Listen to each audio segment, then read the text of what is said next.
Salam sepak bola, salam sehat dan salam sejahtera kepada teman-teman netizen yang merupakan viewers, subscribers dan supporters dari channel YouTube Bola Bung Binder. Di konten hari ini saya ingin membahas tentang pertandingan antara Chelsea versus Everton yang dimenangkan oleh Chelsea dengan skor 2-0. Lagi-lagi Chelsea mencatat clean sheet sejak dilatih oleh Thomas Tuchel. Kita tahu Tuchel melakukan begitu banyak perubahan di Chelsea dari para pemain yang biasa.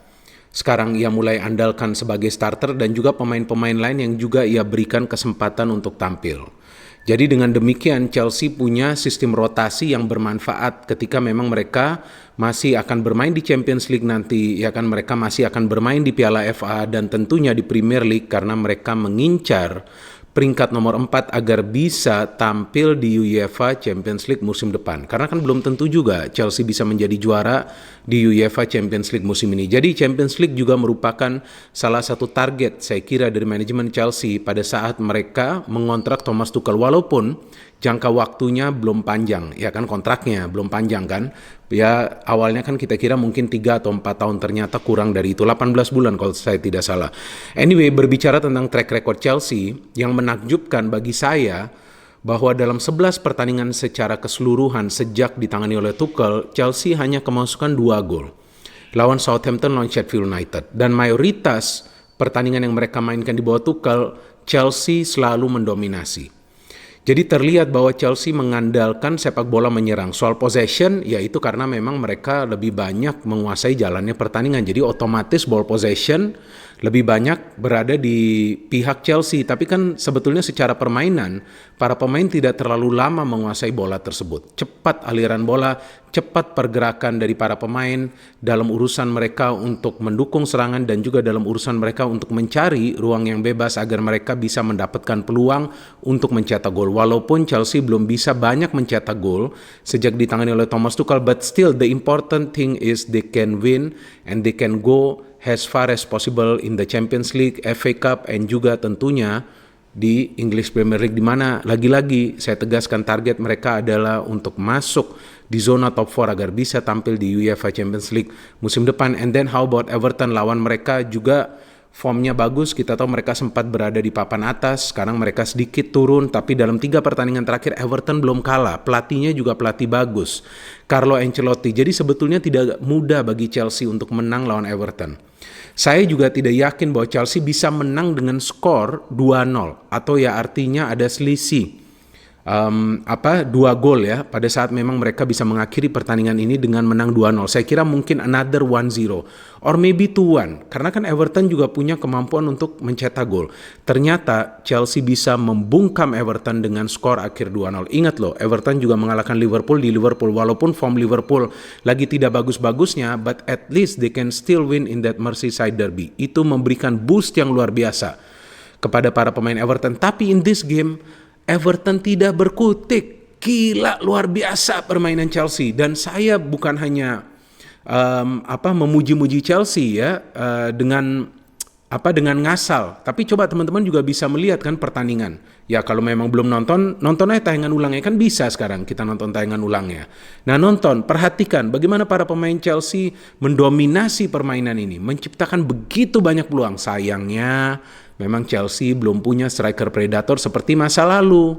Ada Diego Costa, ada Didier Drogba juga, Hazard juga oke lah ya, banyak bisa mencetak gol. Seperti yang selalu saya tegaskan dan jelaskan bahwa di setiap konten dari channel YouTube Bola Bung Binder, saya pasti akan pertama membahas lineup ya, baru kemudian kita masuk ke jalannya pertandingan. Oke, from lineup of Chelsea, of course, the home team, Mendy, Cesar Azpilicueta, Christensen, dan kali ini Kurt-Zouma yang bermain. Reece James, lagi-lagi saya tegaskan saya suka pemain ini, dan tampaknya Tuchel juga sudah mulai memberikan kepercayaan ke Reece James karena kali ini ia tampil dari awal. Jorginho, Kovacic, bukan Kante yang dipilih dari awal. Marcos Alonso, Timo Werner yang kita lagi tunggu nih ya, kapan nih Timo Werner bisa konsisten mencetak gol.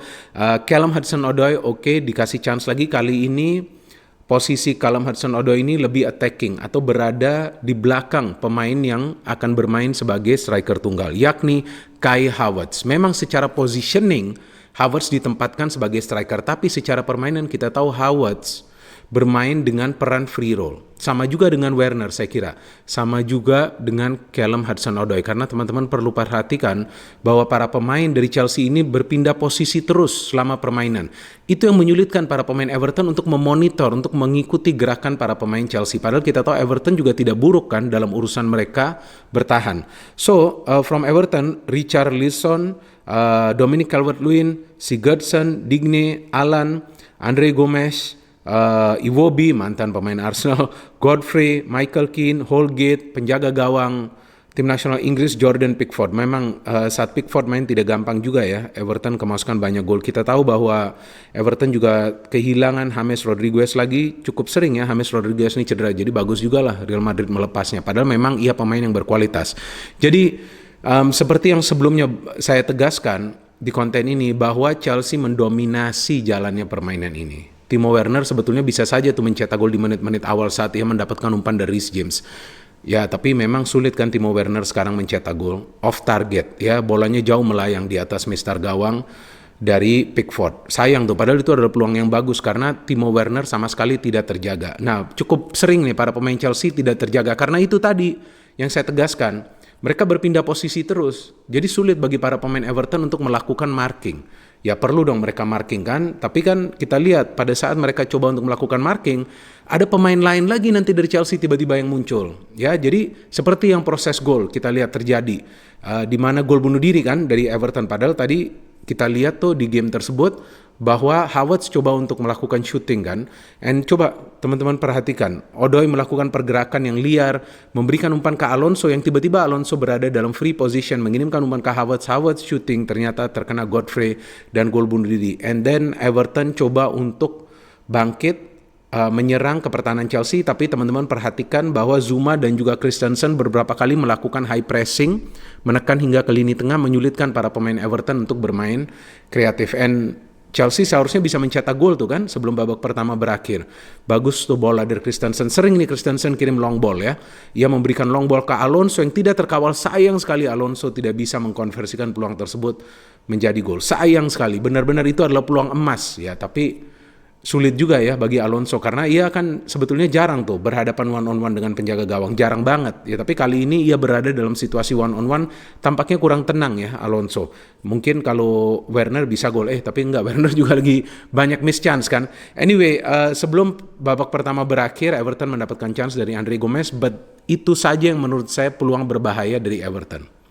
Selanjutnya mereka tidak bisa menciptakan peluang yang berbahaya meskipun ada beberapa tendangan yang mereka lepaskan ke arah gawang dari Mendy. Richarlison saya kira hampir saja itu mencetak gol di babak kedua pada saat Sigurdsson memberikan bola, tapi off target lagi-lagi karena mereka tidak diberikan angle yang ideal untuk melakukan shooting sehingga bisa menyulitkan Mendy. Jadi pertahanan dari Chelsea ini bagus di game ini, koordinasinya rapi antara tiga center back tersebut.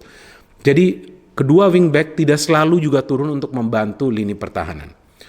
Chelsea butuh 1 gol lagi karena kita tahu bahwa 1-0 belum aman kan. Bisa saja tim lawan menyamakan kedudukan dan kemudian momentum berpindah ke tim lawan karena confidence mereka akan lebih tinggi lagi. And then the penalty for Chelsea ya, akhirnya mereka bisa mencetak gol kedua. Memang penalti lagi sih dari Chelsea. Chelsea lumayan lah mencetak beberapa gol dari penalti sejak ditangani oleh Tuchel, tapi memang karena para pemainnya dilanggar di dalam kotak penalti. Dan kali ini Havertz yang dilanggar. Teman-teman coba perhatikan dulu prosesnya nih. Kovacic memberikan true pass yang begitu cantik dan akurat. Havertz bisa menerima true pass tersebut dan jelas Havertz dilanggar. Jadi Havertz memberikan kontribusi yang bagus bagi Chelsea di game ini karena Havertz ada gol bunuh diri, karena Havertz Chelsea mendapatkan penalti, and Jorginho bisa eksekusi penalti tersebut dengan dingin dan tenang. 2-0 for Chelsea, bertahan saja tapi mana bisa bertahan di bawah strategi Thomas Tuchel kan, tetap menyerang. Werner seharusnya tuh sudah bisa mencetak gol.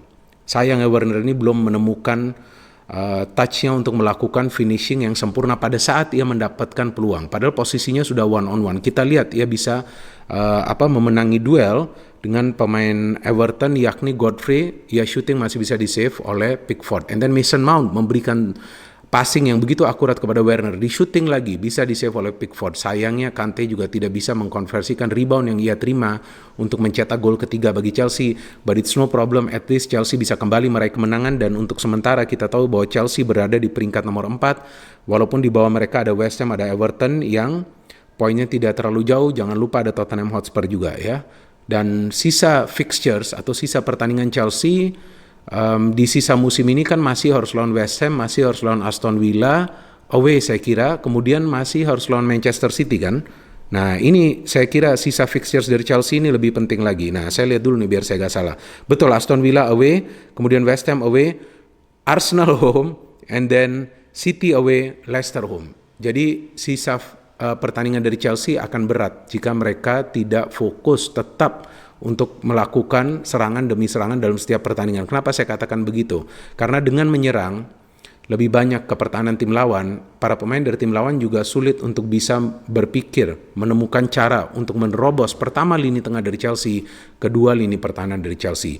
Jadi so far so good bersama Thomas Tuchel, dan saya kira Chelsea sudah berubah menjadi the winning team di bawah Thomas Tuchel, karena jika memang tidak menang, ya Chelsea juga tidak kalah. Kita tunggu pertandingan selanjutnya dari Chelsea, dan Chelsea akan lawan Leeds United, right, pertandingan away, kemudian lawan Atletico Madrid. Jika menang lawan Leeds United, tentu akan lebih kuat posisi Chelsea untuk terus bersaing agar mereka bisa mengakhiri kompetisi ini berada di top 4 zone. Sayang, Tuchel baru saja menjadi pelatih. Coba dari awal musim, bisa saja kan Chelsea bersaing untuk merebut gelar juara English Premier League, tapi masih ada musim depan, dan Chelsea perlu membeli striker di musim panas nanti. Pada saat bursa transfer sudah mulai dibuka, striker seperti masa lalu yang bisa mengkonversikan peluang-peluang yang mereka peroleh dalam setiap pertandingan, mau sedikit pun peluangnya, tapi perlu dikonversikan menjadi gol. No hate, only football, salam sepak bola.